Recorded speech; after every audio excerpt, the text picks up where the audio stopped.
नमस्कार, मी डॉक्टर सतीश वसंत शिंदाडकर। आज आपण जन्माला येणारे बाळ आरोग्य संपन्न असावं म्हणून आपण काय करू शकतो याविषयी बघणार आहोत। अनेक व्यक्ती बाळ गोरं होण्यासाठी सुदृढ जन्माला यावं म्हणून आणि त्यांची बुद्धिमत्ता प्रतिकार क्षमता उत्तम राहावी म्हणून अनेक प्रकारचे आजीबाईच्या बटव्यातील उपचार करीत असतात। असे उपचार अनेक वर्षांपासून आपल्या भारतीय परंपरेमध्ये आहेत। जर या भारतीय परंपरेला आधुनिक शास्त्राची जोड देऊन तसेच योग्य वेळेला योग्य प्रकारे आहारात बदल करून प्रयत्न केल्यास निश्चितच सुदृढ संतान उत्पत्ती जन्माला येणं सहज शक्य आहे।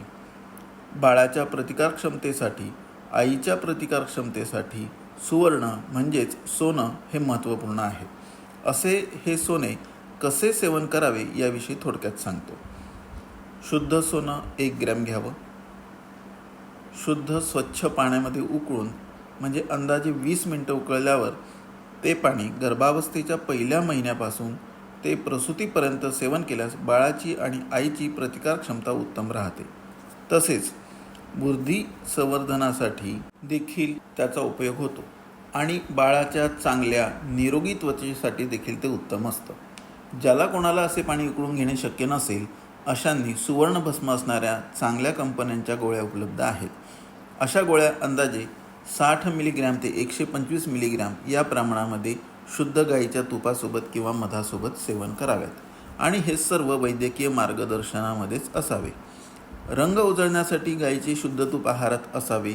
तसेच मध हे देखील रंग उजळण्यासाठी उत्तम असते म्हणून याचा वापर आहारात असावा।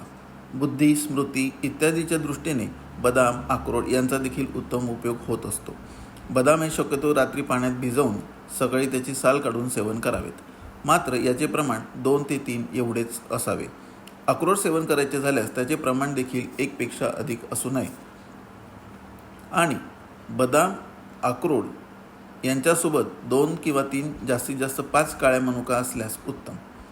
गोड संत्री गोड मोसंबी स्ट्रॉबेरी यांचा देखील आहारात समावेश असल्यास निश्चितच बाळाचा वर्ण सुधारण्यासाठी याचा उपयोग होऊ शकतो।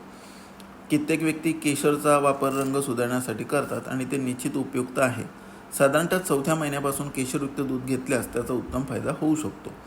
बाळाचा वर्ण आई वडील यांच्या वर्णावर देखील अवलंबून असतो, परंतु असे अनेक वर्षाच्या अनुभवावरून लक्षात आले आहे की आयुर्वेदातील वर्ण उजळणाऱ्या पदार्थांनी निश्चितच शरीर त्वचेची कांती सुधारते म्हणून याचा वापर करण्यास हरकत नाही।